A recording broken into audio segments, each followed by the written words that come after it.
Now, what you're talking about 19th century, and there used to be a type of diplomacy called the gunboat diplomacy, gunboat. What they did, these gunboats went in China, and they basically sold opium.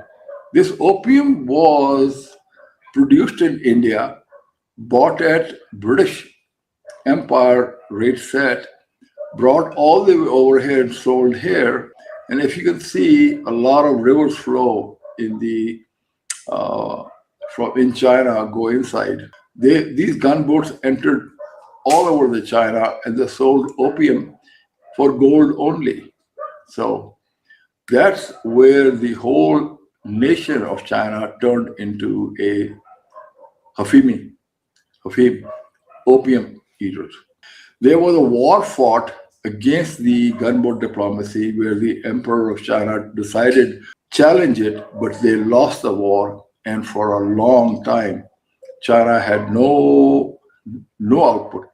Now, no national identity. They were all occupied by the different French, British, this and that. Everybody was exploiting this country. That was the age of neocolonialism and colonialism and gunboat diplomacy. So it looks like we're entering in that era again, except the three world powers have the spheres of influence, especially China and Pakistan, China and America, as well as potentially Russia. Now we go back to where we were in Caracas. Now, what this means diplomatically for the world, it means any country, if it has the military power, they can go into a neighboring country, take out their top politicians, try them in their own country. I mean, you can have UAE go into Kuwait, take its leader out and try them in their country.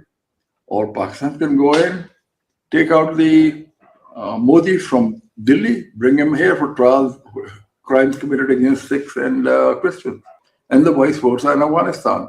So no longer you have to go in a country and do that, you can also intimidate them in doing it. So that's part of the whole thing. The traditional world order, democracy, and the human rights, and the fight against terrorism is all gone and collapsed. It's really down to raw power. Jiski danda uski bhais. Whoever has the power, they get their way.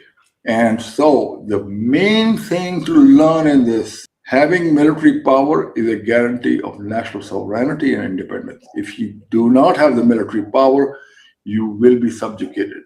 So we have to remember that. That's the only way. Otherwise, you will see occupation of foreigners.